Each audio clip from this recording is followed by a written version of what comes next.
Hello दोस्तों, आज हम इस वीडियो में क्लास 9th की एक्सरसाइज 7.1 सॉल्व करने जा रहे हैं। इस एक्सरसाइज में हम क्वेश्चन नंबर 1 से लेके क्वेश्चन नंबर 5 तक सॉल्व करेंगे। अगर इस वीडियो में आपको कोई भी दिक्कत होती है तो आप नीचे कमेंट बॉक्स में कमेंट करके पूछ सकते हैं। तो सबसे पहले क्वेश्चन नंबर 1 हमारा बोल रहा है चतुर्भुज ABCD में AC बराबर AD है और AB कोण AB को समद्विभाज करता है। और देखिए आकृति 7.16 में दिखाया गया है आकृति। दर्शाइए कि त्रिभुज ABC सर्वंसम त्रिभुज ABD है और BC और BD के बारे में आप क्या कह सकते हैं। तो सबसे पहले हम फिगर ड्रॉ कर लेते हैं। तो हम फिगर ड्रॉ कर लिए हैं और इसमें जो जो हमें दिया है वो सभी हम यहाँ लिख देंगे कि दिया है। समद्विभाज करने का अर्थ होता है सम मीन्स बराबर और द्वि मतलब दो, भाज मतलब भागों में, मतलब कि कोण A को दो बराबर भागों में बांट रहा है। AB कोण A को इस पूरे कोण को दो बराबर भागों में बांट रहा है। ये जो कोण जितना होगा उतना ही कोण ये वाला होगा। तो हम लिख सकते हैं कोण CAB अर्थात कोण CAB बराबर होगा कोण BAD के, कोण BAD के। हमें जो साबित करना है वो हमें यहाँ लिख देंगे। क्या साबित करना है कि त्रिभुज ABC ये त्रिभुज ABD इस त्रिभुज के सर्वांगसम है, ऐसा हमें साबित करना है। तो हमें यहाँ लिखेंगे त्रिभुज ABC सर्वांगसम त्रिभुज ABD, मतलब ये त्रिभुज हमें इस त्रिभुज के सर्वांगसम करना है। ये इतना सा त्रिभुज हमें इस त्रिभुज के सर्वांगसम करना है। सर्वांगसम करने के लिए सबसे पहले हम यहाँ लिखेंगे प्रमाण मीन्स हम यहाँ पर प्रूव करने जा रहे हैं कि त्रिभुज कैसे सर्वांगसम होगा। तो यहाँ लिखेंगे त्रिभुज ABC एवं त्रिभुज ABD में जैसा हमें साबित करना है उसी तरीके से उसी पे आधारित हमें त्रिभुज ले लेना है, क्योंकि उन्हीं दोनों त्रिभुज को हमें सर्वांगसम करना है, इसलिए हम ऐसा ले लिए हैं। अब हम क्या करेंगे, हम देखेंगे कि ABC त्रिभुज और ABD त्रिभुज में क्या बराबर है। तो हम यहाँ देख सकते हैं ABC त्रिभुज में ये जो C वाले जो भुजा है ABD त्रिभुज के AD भुजा के बराबर है। AC भुजा AD भुजा के बराबर में ऐसा दिया है, ऐसा हमें क्वेश्चन में ही दिया गया है। तो हम यहाँ क्या लिखेंगे कि AC बराबर AD दिया है, ऐसा हमें क्वेश्चन में ही दिया है कि AC जो है वो AD भुजा के बराबर में है। इसका मतलब क्या हुआ, इस त्रिभुज में ABC त्रिभुज के AC भुजा ABD त्रिभुज के ABD त्रिभुज के AD भुजा के बराबर में है, ऐसा दे दिया है। और क्या बोला है कि कोण CAB मतलब कोण CAB ABC त्रिभुज के ये वाला कोण और ABD त्रिभुज के ये वाला कोण दोनों इक्वल है। क्यों इक्वल है, क्योंकि A जो है कोण A को AB भुजा समद्विभाज कर रहा है, मतलब इसको दो बराबर भागों में बांट रहा है। तो हम यहाँ क्या बोल सकते हैं कि कोण CAB इक्वल है कोण BAD के। ऐसा क्यों होगा, यहाँ पर हम लिख सकते हैं ब्रैकेट में, क्योंकि AB कोण A का समद्विभाजक है।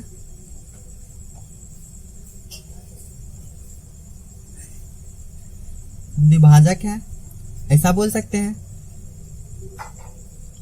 अब दो चीज मेरा इक्वल हो चुका है, अब मुझे करना क्या है, सिर्फ एक चीज और इक्वल करना है जिससे हमारे दोनों त्रिभुज सर्वांगसम हो जाएंगे। तो आप अगर आप ध्यान देंगे तो आप देख सकते हैं इस वाले त्रिभुज में और इस वाले त्रिभुज में दोनों त्रिभुज की जो AB भुजा है वो दोनों त्रिभुज की एक ही है। तो हम यहाँ लिख सकते हैं ABC त्रिभुज की AB जो भुजा है वो ABD त्रिभुज की AB के बराबर में होगा। और चूंकि ये दोनों इक्वल है तो हम यहाँ लिख सकते हैं उभयनिष्ठ है, या फिर हम कॉमन लिख सकते हैं। कॉमन को ही हिंदी में उभयनिष्ठ बोला जाता है। तो आप टेंशन नहीं लीजिए, आप उभयनिष्ठ को कॉमन लिख सकते हैं या कॉमन को उभयनिष्ठ लिख सकते हैं, इससे कोई फर्क नहीं पड़ेगा। अब क्या करना है, देखिए ये AC भुजा AD भुजा के इक्वल हो गया और AB भुजा AB भुजा के इक्वल हो गया, और ये जो कोण है ये कोण इस कोण के इक्वल हो गया। मतलब कि ये AC जो है वो साइड हुआ, मतलब भुजा को ही इंग्लिश में साइड बोला जाता है, और यहाँ पर AB जो है ये भी एक भुजा है, इसको भी हम इंग्लिश में साइड बोल सकते हैं। और जो एंगल कोण को इंग्लिश में एंगल बोला जाता है, तो हम क्या कह सकते हैं, SAS, S means side, A means angle, S means side. SAS सर्वांग समता की कसौटी से, SAS सर्वांग समता की कसौटी से क्या कह सकते हैं कि ये दोनों त्रिभुज सर्वांग सम होंगे। त्रिभुज ABD एवं त्रिभुज ABD एवं त्रिभुज ABC सर्वांग सम है, सर्वांग सम है, ऐसा बोल सकते हैं। अब इसको हम ऐसे भी लिख सकते हैं, इस तरह भी लिख सकते हैं। सर्वांग सम की ये जो चिन्ह है ये सर्वांग सम की चिन्ह है, तो हम इसको कैसे लिख सकते हैं, त्रिभुज ABC, इसको पहले लिख दिए हैं, सर्वांग सम है त्रिभुज ABD के। इतना हो गया। अब इतना हो जाने के बाद हमें इतना ही प्रूव करना था, तो ये तो प्रूव हो गया। और एक बात आप ध्यान दीजिए कि SAS होता क्या है, यहाँ आप पूछ सकते हैं कि SAS क्या होता है। SAS सर्वांग समता की कसौटी में ये बताया जाता है कि दो त्रिभुज सर्वांग सम होते हैं यदि एक त्रिभुज की दो भुजाएं तथा उनके बीच बना कोण दूसरे त्रिभुज की दो भुजाएं तथा उनके बीच बने कोण के बराबर होते हैं। तो हम ऐसा देख सकते हैं यहाँ कि एक त्रिभुज ये ABC जो है उसकी दो भुजाएं, ये भुजा तथा उनके बीच बना कोण ये कोण, और दूसरे त्रिभुज की ये भुजा तथा उनके बीच बनी कोण ये कोण, दोनों बराबर हैं आपस में। इसलिए हम यहाँ पर बोल दिए हैं कि ABC त्रिभुज जो है वो ABD त्रिभुज के इक्वल है। एक बात और यहाँ पर समझ लीजिए कि त्रिभुज सर्वांग सम हो जाने के बाद उनका जो क्षेत्रफल होगा वो दूसरे त्रिभुज के बराबर होगा, उसका जो भुजा होगा वो दूसरे त्रिभुज के बराबर होगा, और उनका जो प्रत्येक कोण होगा वो दूसरे त्रिभुज के बराबर होगा। मतलब कि कहने का ये मतलब है सारा चीज सर्वांग सम होने का मतलब है सभी चीज बराबर हो जाते हैं दूसरे सर्वांग सम त्रिभुज के। तो हमें यहाँ पूछ रहा है कि BC और BD के बारे में आप क्या कह सकते हैं, तो हम बोल सकते हैं कि BC जो है वो BD के बराबर होगा। क्यों होगा? क्योंकि त्रिभुज दोनों सर्वांग सम हैं, क्योंकि त्रिभुज ABC एवं त्रिभुज ABD सर्वांग सम है और BC त्रिभुज ABC त्रिभुज ABC एवं BD त्रिभुज ABD की भुजाएं हैं। ऐसा बोलने में हमें कोई दिक्कत नहीं होनी चाहिए। क्यों? क्योंकि BC जो है ये BC ये भुजा BD के इक्वल होगा। क्यों होगा? क्योंकि ये दोनों त्रिभुज सर्वांग सम है आपस में। सर्वांग सम होने का मतलब ही होता है कि दोनों त्रिभुज की प्रत्येक भुजा प्रत्येक कोण सभी दूसरे सर्वांग सम त्रिभुज के बराबर हो जाते हैं। उम्मीद करता हूँ इस क्वेश्चन को समझने में आपको कोई भी परेशानी नहीं हुई होगी। अगर आपको कोई भी परेशानी है तो आप कमेंट बॉक्स में कमेंट करें, हम इस पे फिर से समझाने की कोशिश करेंगे। अब हम क्वेश्चन नंबर 2 पे चलते हैं। क्वेश्चन नंबर 2 हमारा क्या बोल रहा है? क्वेश्चन नंबर 2 हमारा बोल रहा है कि ABCD एक चतुर्भुज है। मतलब कि ABCD एक चतुर्भुज है जिसमें AD बराबर BC और कोण DAB बराबर में कोण CBA है।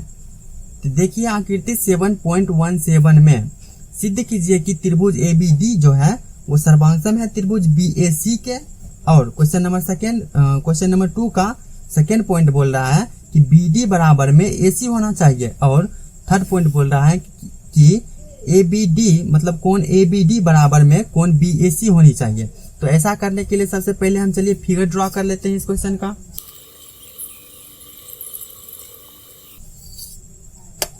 हम फिगर ड्रॉ कर लिए हैं और अब इस चतुर्भुज में जो जो चीज हमें दिया गया है क्वेश्चन में उस सभी चीजों को हमें यहाँ लिख देना है। दिया क्या है हमें इसमें कि AD बराबर में BC है और कोण DAB बराबर कोण CBA है, ऐसा दिया गया है। और साबित क्या करना है, इसमें जो दिया है उसको लिखेंगे। दिया है कि AD बराबर BC और कोण DAB बराबर कोण CBA है। और हमें साबित करना है कि क्या साबित करना है। क्वेश्चन नंबर फर्स्ट हमें बोल रहा है कि साबित कीजिए त्रिभुज ABD सर्वांगसम हो त्रिभुज BAC के, ऐसा साबित करना है। और सेकेंड क्वेश्चन बोल रहा है हमें कि ABD बराबर AC होनी चाहिए। और थर्ड क्वेश्चन हमें बोल रहा है कि कोण ABD बराबर कोण BAC होना चाहिए। तो ये साबित करने के लिए हम क्या कर सकते हैं, लिखेंगे यहाँ प्रमाण। अब यहाँ क्या करना है, हमें ABD त्रिभुज देखना है। ABD ये ऊपर वाला त्रिभुज और त्रिभुज BAC ये साइड वाला त्रिभुज, इन दोनों त्रिभुज को हमें सर्वांगसम करना है। तो ऐसा करने के लिए हमें क्या करना पड़ेगा, सबसे पहले हमें देखना है दिया क्या है।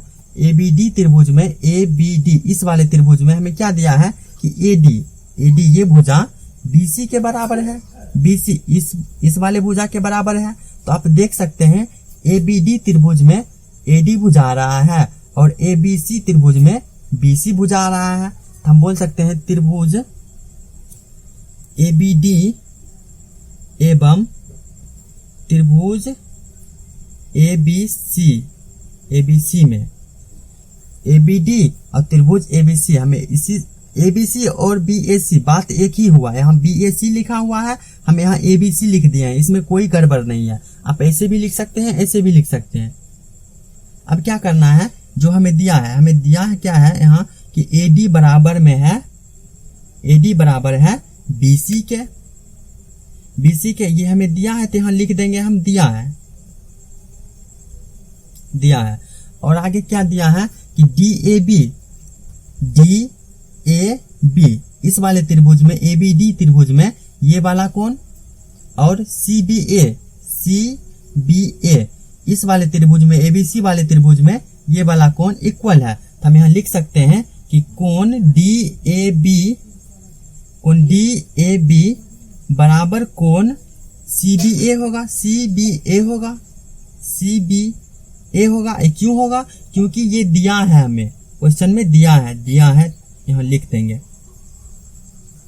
अब दो चीज बराबर हो गया है तो हम तीसरे चीज को बराबर करना चाहेंगे, जिससे क्या होगा कि दोनों त्रिभुज आपस में सर्वांगसम हो जाएंगे। तो तीसरी चीज क्या बराबर है वही हमें देखना है, वही हमें यहाँ पर पता लगा के लिखना है। तो हम क्या कर सकते हैं, अगर आप यहाँ पे ध्यान से देखेंगे तो क्या देख पाएंगे कि ABD त्रिभुज में AB भुजा और ABC त्रिभुज में AB भुजा दोनों में आ रही है। तो हम यहाँ लिख सकते हैं कि AB बराबर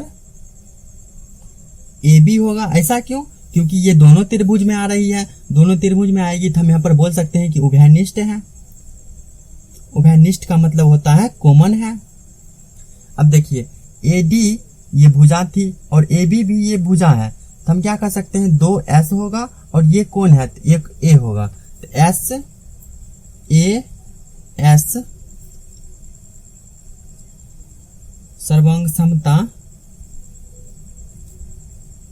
सर्वांगसमता की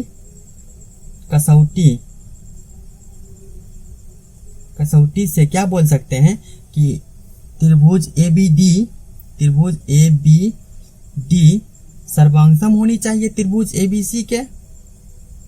क्यों सर्वांगसम होनी चाहिए, क्योंकि AD जो है AD वो BC के इक्वल है और कोण DAB ये जो कोण है ये कोण CBA के इक्वल है, और ए बी जो है वो ए बी के इक्वल है। ए बी इस वाले त्रिभुज में है, ए बी जो भुजा है वो ए बी डी त्रिभुज में भी है और ए बी सी त्रिभुज में भी है। तो हम क्या बोल सकते हैं, ये जो भुजा है दोनों त्रिभुज में है, तो उभयनिष्ठ बोल दिए हैं। इसलिए एस ए एस से दोनों त्रिभुज आपस में सर्वांगसम होनी चाहिए, तो सर्वांगसम भी है। ये तो प्रूव हो गया, पहला नंबर क्वेश्चन हमारा प्रूव हो गया है, प्रूव्ड। अब हमें क्या साबित करना है कि बी डी बराबर ए सी होनी चाहिए। बी डी कहाँ है, ये वाला भुजा, बी डी ए सी के बराबर होना चाहिए। तो हम क्या जानते हैं, अगर दो त्रिभुज सर्वांगसम हो जाते हैं तो उनकी प्रत्येक कोण दूसरी सर्वांगसम त्रिभुज के प्रत्येक कोण के बराबर होती है और उनकी प्रत्येक भुजा दूसरी सर्वांगसम त्रिभुज के प्रत्येक भुजा के बराबर होती है। तो हम यहाँ बोल नहीं सकते हैं क्या कि BD जो है वो AC के बराबर होगा। क्यों होगा, क्योंकि दोनों त्रिभुज आपस में सर्वांगसम है। हम ऐसा बोल सकते हैं, 2 नंबर जो क्वेश्चन है वो BD बराबर AC है। क्यों, क्योंकि बोलेंगे यहाँ त्रिभुज ABD जो है, त्रिभुज ABD सर्वांगसम है त्रिभुज ABC के, यही कारण हो गया BD AC के बराबर होने का। अब क्या साबित करना है कि कोण ABD, बी वाला कोण ABD, कोण ABD, ये वाला कोण, ये वाला कोण BAC इस वाले कोण के इक्वल हो, यही साबित करना है। तो हम क्या देख सकते हैं कि ये वाला कोण हमारी त्रिभुज ABD में आ रही है और ये वाला कोण हमारी त्रिभुज ABC में आ रही है। तो हम बोल सकते हैं 3 नंबर में हम बोल सकते हैं कि कोण ABD बराबर कोण BAC होगा। क्यों होगा, क्योंकि त्रिभुज ABD सर्वांगसम है त्रिभुज ABC के, ऐसा बोल सकते हैं। अगर त्रिभुज सर्वांगसम हो जाती है तो उनकी प्रत्येक कोण, प्रत्येक भुजा दूसरी सर्वांगसम त्रिभुज के प्रत्येक कोण और प्रत्येक भुजा की बराबर होती है। इस कारण से हम BD बराबर AC कर दिए हैं और ABD बराबर में AC कर दिए हैं। अगर आपको इस क्वेश्चन को समझने में कोई भी दिक्कत होती है तो आप कमेंट करें, मैं फिर से इस क्वेश्चन का सॉल्यूशन करूंगा और आपको समझाने की कोशिश करूंगा। अब हम क्वेश्चन नंबर 3 की तरफ चलते हैं।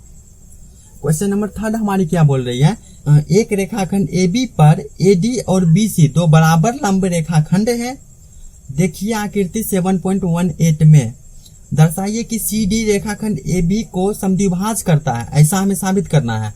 और आकृति जो दिया गया है उसे हमें पहले ड्रॉ करना होगा, क्योंकि हमें आकृति के अनुसार ही क्वेश्चन का सॉल्यूशन करना होता है। तो सबसे पहले हम आकृति यहाँ पे ड्रॉ कर लेते हैं, फिगर ड्रॉ करना पड़ेगा। फिगर हम ड्रॉ कर लिए हैं और इसमें क्या बोल रहा है फिगर में कि यहाँ पे 90 डिग्री का एंगल है और यहाँ पे भी 90 डिग्री का एंगल है और ये जो BC भुजा है ये AD भुजा के बराबर है। चलिए हम सभी का नाम दे देते हैं, DA ये जो कट कर रहा है, यहाँ O, यहाँ B और यहाँ C। और हमें क्या दिया है कि रेखाखंड AB पर AD और BC 2 बराबर लंब रेखाखंड है। तो हमें दिया जो है वो हमें यहाँ लिखना है, हमें जो भी दिया रहेगा क्वेश्चन में वो हमें यहाँ लिख देना है। तो हम क्या लिखेंगे कि दिया है हमें, इसका क्या मतलब हो गया कि AB पर AD और BC 2 बराबर लंब है, मतलब कि यहाँ जो है ये 90 डिग्री का कोण बन रहा है और यहाँ जो 90 डिग्री का कोण बन रहा है। ऐसा क्यों, क्योंकि AB जो भुजा है AB ये वाला भुजा, इस पे AD ये और BC ये दोनों लंब है, इधर से यहाँ से लंब है, इधर से यहाँ से लंब है। तो यहाँ पे जहाँ पे लंब खींचा जाता है वहाँ 90 डिग्री का एंगल बनता है, इसलिए यहाँ पे 90 डिग्री का कोण बन रहा है। फिर से यहाँ पे 90 डिग्री का कोण बन रहा है। तो हम क्या बोलेंगे कि जो OBC है, OBC ये जो है ये 90 डिग्री का है, तो OAD भी 90 डिग्री का होना चाहिए। क्यों होना चाहिए, क्योंकि जो है AD वो लंब है AB पर और BC जो है वो भी लंब है AB पर। तो हम ऐसा बोल सकते हैं कि OBC जो है वो बराबर होना चाहिए OAD के, कोण OAD बराबर है कोण OBC के, जो कि है 90 डिग्री है। ऐसा हमें क्वेश्चन में दिया गया है। और क्या कह रहा है कि दर्शाइए कि CD रेखाखंड AB को समद्विभाज करता है, मतलब जो ये जो CD भुजा है, ये जो CD है वो AB को 2 बराबर भागों में बांट रही है, ऐसा हमें दर्शाना है। तो हमें साबित क्या करना है, करती है, ऐसा हमें साबित करना है। तो हम क्या कह सकते हैं कि जो ओ ए बराबर ओ बी होगा, यही कह सकते हैं ना, ओ ए बराबर ओ बी होगा, अर्थात ओ ए जो है वो ओ बी है। तो हमें साबित करना है ऐसा, ओ ए बराबर में ओ बी। तो हम परमाणु में क्या लिखेंगे, परमाणु मतलब हम प्रमाण दे रहे हैं कि किस अनुसार ये ओ ए बराबर ओ बी होगा। ऐसा क्या करना पड़ेगा कि ओ ए बराबर ओ बी हो। तो ऐसा करने के लिए हमें ओ ए और ओ बी लेना है। तो ओ ए ओ बी किस त्रिभुज में आ रहा है, देखिए ओ ए जो आ रहा है वो हमारे ओ ए डी त्रिभुज में आ रहा है, और ओ बी जो आ रहा है वो ओ बी सी त्रिभुज में आ रहा है। तो हम क्या बोल सकते हैं, त्रिभुज ओ ए डी एवं त्रिभुज ओ बी सी में, ऐसा आसानी से कह सकते हैं। इसमें क्या कह सकते हैं कि ओ ए डी जो है कोण ओ ए डी बराबर कोण ओ बी सी बराबर 90 डिग्री है। और क्या कह सकते हैं कि ए डी बराबर बी डी बोल सकते हैं, ए डी बराबर बी सी बोल सकते हैं, बी सी। क्यों, ऐसा क्यों बोलेंगे, क्योंकि ये दोनों बराबर लंबे हैं, मतलब कि इसकी जो लंबाई होगी, इसकी जो माप होगी इसके इक्वल होगा। तो ऐसा हम बोल सकते हैं कि एडी जो है वो बीसी के इक्वल है, ऐसा बोल दिए हैं। अब हमें एक और चीज इक्वल करना है, वो क्या करेंगे, एक चीज आप पढ़े होंगे कि जब दो रेखाएं एक दूसरे को काटती हैं तो उनके सम्मुख की जो कोण होती है वो बराबर होती है। आप यहाँ आसानी से इस पे ध्यान दे सकते हैं कि ये डी सी डी जो है वो ए बी को ओ बिंदु पे काट रही है। इसका क्या मतलब है कि ये जो कोण बनेगा, ये कोण इस कोण के इक्वल होना चाहिए। क्यों, क्योंकि एक प्रमेय है कि जब दो रेखाएं एक दूसरे को काटती हैं तो उनके सम्मुख की कोण, मतलब कि सामने की जो कोण होती है वो बराबर होती है। तो हमें यहाँ बोल सकते हैं कि सी ओ बी या फिर बी ओ सी बराबर होगा ए ओ डी के, ऐसा बोल सकते हैं, जो सम्मुख कोण होगा। हम बोलेंगे यहाँ ओ ए डी इस त्रिभुज में पहले बोल रहे हैं, तो हम यहाँ पर बोलेंगे तो हम यहाँ पर बोलेंगे ओ ए डी कोण ओ ए डी बराबर होगा ओ ए डी, सॉरी यहाँ पे बोलेंगे ए ओ डी बोलेंगे ना। अगर ओ ए डी बोल रहे हैं तो कौन सी कोण हो जाएगी, ओ ए डी, ये वाली कोण हो जाएगी। हमें ये कोण ना लेकर यहाँ पे ओ पे बनने वाले कोण को लेना है। तो हम यहाँ बोलेंगे ए ओ डी, इसको हम ओ लिख देते हैं और इसको हम ए बना देते हैं। ए ओ डी बराबर में हो जाएगा, ए ओ डी बराबर है हमारे बी ओ सी के बराबर में है। तो लिखेंगे यहाँ बी ओ सी। यहाँ तक दिक्कत नहीं होनी चाहिए। अगर आपको यहाँ तक समझ में आ गया है तो आप क्या देख सकते हैं कि ये जो हमारा है ये एंगल है, ये भी हमारे एंगल है, ये सिर्फ एक ही जो है वो साइड है। हम बोल सकते हैं कि ए एस ए से, मीन्स इसका क्या मतलब हुआ कि एंगल साइड एंगल से, मतलब ए एस ए सर्वांग समता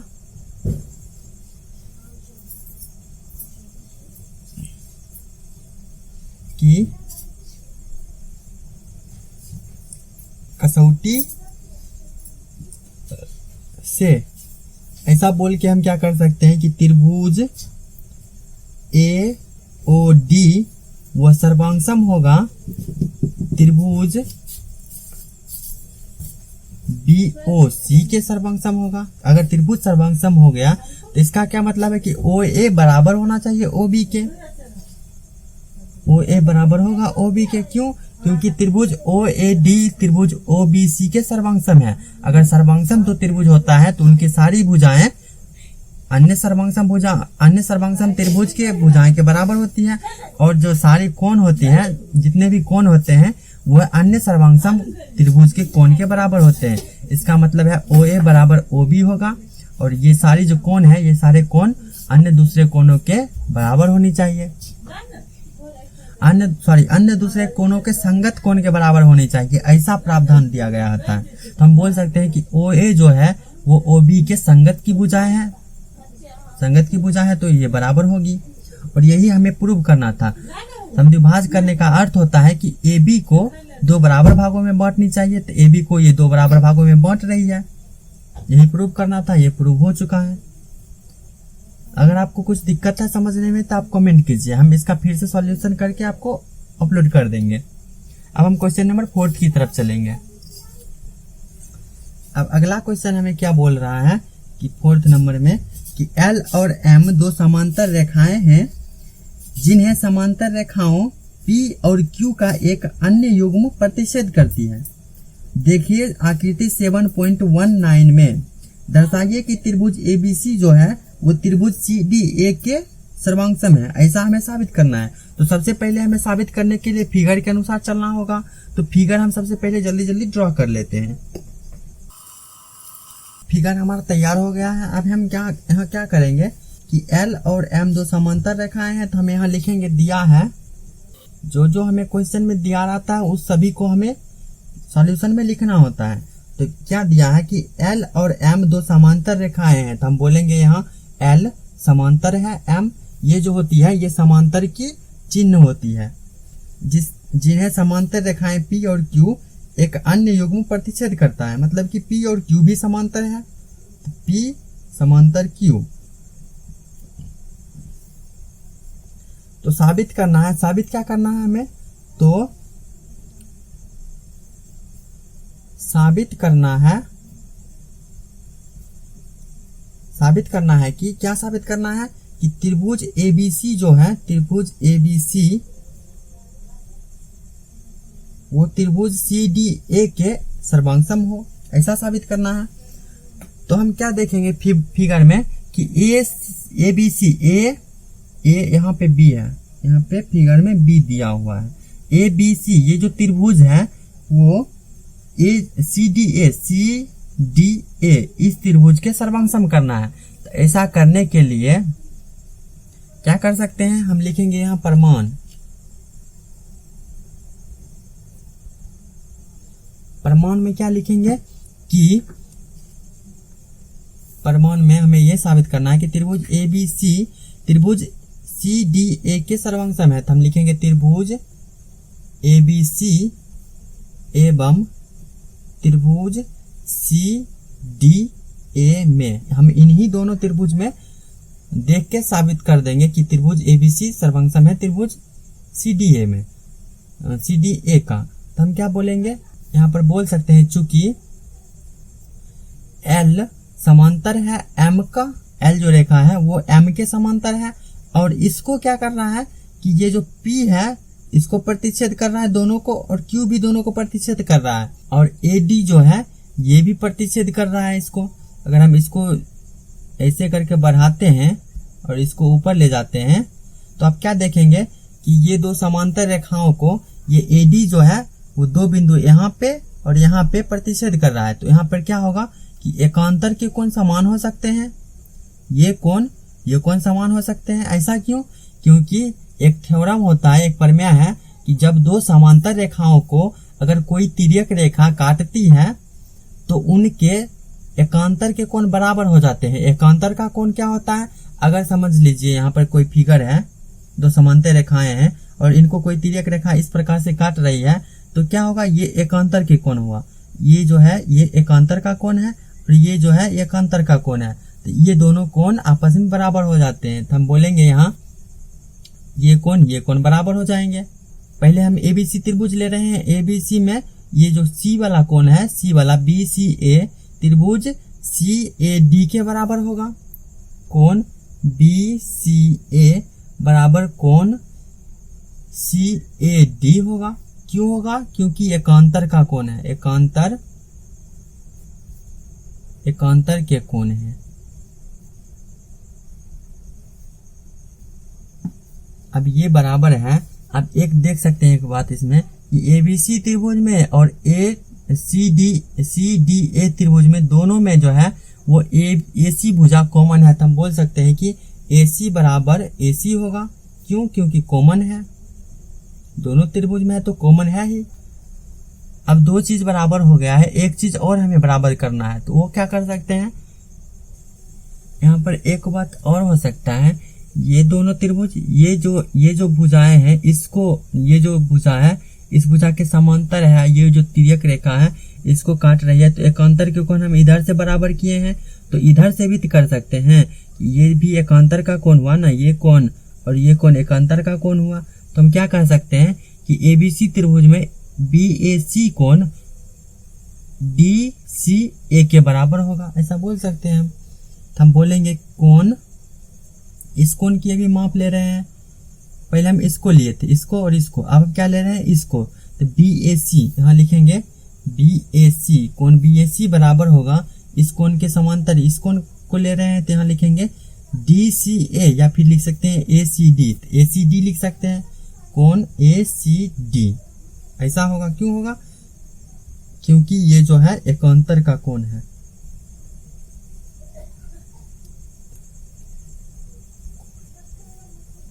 अब देखिए यहाँ एंगल और ये साइड, तो हम क्या लिख सकते हैं कि ASA मतलब कि दो कोण और एक भुजा दूसरे त्रिभुज के दो कोण एक भुजा के बराबर है, इसलिए दोनों त्रिभुज सर्वांग सम होंगे।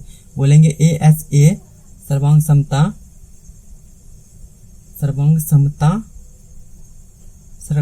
समता से, ऐसा बोल सकते हैं। ऐसा बोलने के बाद हम क्या लिख सकते हैं कि त्रिभुज ABC सर्वांग सम है त्रिभुज किसके, CDA के सर्वांग सम है। अब दोनों त्रिभुज सर्वांग सम है तो हमें साबित क्या करना था, यही साबित करना कि दोनों त्रिभुज सर्वांग सम है, साबित भी हो गया। यहाँ तक हम लिख के प्रूव लिख देंगे, प्रूव्ड। अगर इस क्वेश्चन को समझने में कोई दिक्कत है तो अब बताइए, हम क्वेश्चन को फिर से रिपीट करके समझा देंगे। अब हम क्वेश्चन नंबर 5 की तरफ चलेंगे।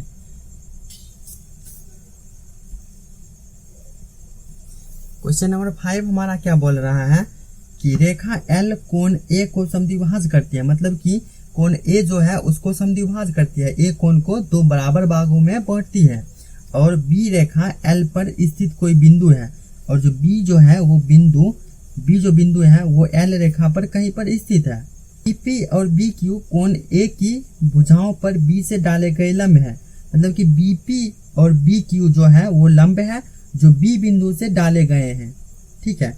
और आगे बोल रहा है, देखिए आकृति 7.20 में कि दर्शाइए, 7.20 आकृति दिया गया है, इसको हमें ड्रॉ करना होगा, और हमें क्या साबित करना है, दर्शाइए कि त्रिभुज APB सर्वांग सम है त्रिभुज AQB के, ऐसा हमें साबित करना है। और सेकेंड क्वेश्चन में हमें बोल रहा है कि BP बराबर BQ है, अर्थात B कोण की भुजाओं से समदूरस्थ है, मतलब कि B जो है वो दोनों कोण के समान दूरी पर है, ऐसा हमें साबित करना है। तो सबसे पहले हमें जो दिया है उसको हम लिखेंगे और फिगर ड्रॉ करेंगे। तो चलिए हम जल्दी से फिगर ड्रॉ कर लेते हैं। फिगर में जो हमें दिया है वो सभी हम यहाँ ड्रॉ कर लिए हैं। अभी हम यहाँ लिखेंगे जो हमें दिया है। दिया क्या है, हमें दिया है कि L जो है वो रेखा A को समद्विभाज करती है, L रेखा कोमा कोण, ये कोमा है, कोण A को समद्विभाज करती है, समद्विभाज करती है, ऐसा दिया है। तो हम क्या लिख सकते हैं कि A जो कोण है वो दो बराबर भागों में बट रही है, और वो दोनों बराबर कोण क्या है, APB बराबर BAQ, यही होगा। हम लिख सकते हैं अर्थात PAB ये कोण जो है वो BAQ के बराबर में है, कोण BAQ के बराबर में है। और हमें बोल रहा है, और B जो है, B रेखा L पर स्थित कोई बिंदु है, मतलब L रेखा, ये जो रेखा है यहाँ पर B स्थित है कोई बिंदु, और B से BP और B से BQ लंब डाला गया है, ठीक है। तो फिर यहाँ पे लंब डाला गया है तो यहाँ पे 90 डिग्री का कोण बनना चाहिए। हम बन भी रहा है, लंब जहाँ पे भी डलता है वो 90 डिग्री का कोण बनता है, ध्यान 90 डिग्री का कोण बन रहा है।